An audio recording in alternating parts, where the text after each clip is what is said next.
السلام علیکم ورحمۃ اللہ وبرکاتہ۔ ناظرین، استقبال ہے آپ کا ہمارے چینل الاخبار میڈیا پر۔ ناظرین، دارالعلوم دیوبند میں رابطہ مدارس اسلامیہ کے اجلاس جاری ہے۔ ملک بھر سے تقریباً 4500 علماء نے شرکت کی۔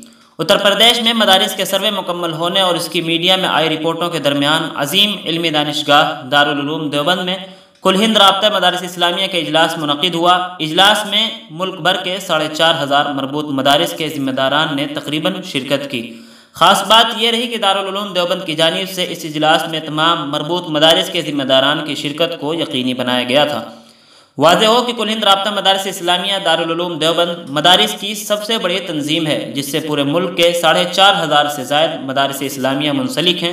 ایسا امکان ظاہر کیا جا رہا ہے کہ موجودہ حالات کے تناسب میں مدارس میں عصری و جدید تعلیم کی لازمیت سے متعلق بھی اس اجلاس میں غور و خوض کیا جائے گا۔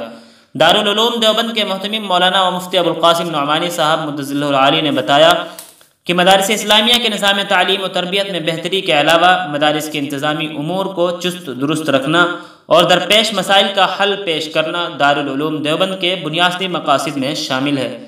ناظرین، اس خبر کے متعلق، اس ویڈیو کے متعلق آپ کی کیا رائے ہے؟ کمنٹ باکس میں ضرور لکھیں۔ ویڈیو کو لائک اور شیئر کر دیں۔ اس طرح کی اور بھی ملی و ملکی خبریں حاصل کرنے، مدارس اور علماء کے متعلق ہر خبر سے باخبر رہنے کے لیے ہمارے چینل الاخبار میڈیا کو سبسکرائب کر دیں، بیل آئیکن ضرور دبا دیں۔ شکریہ، والسلام علیکم ورحمۃ اللہ۔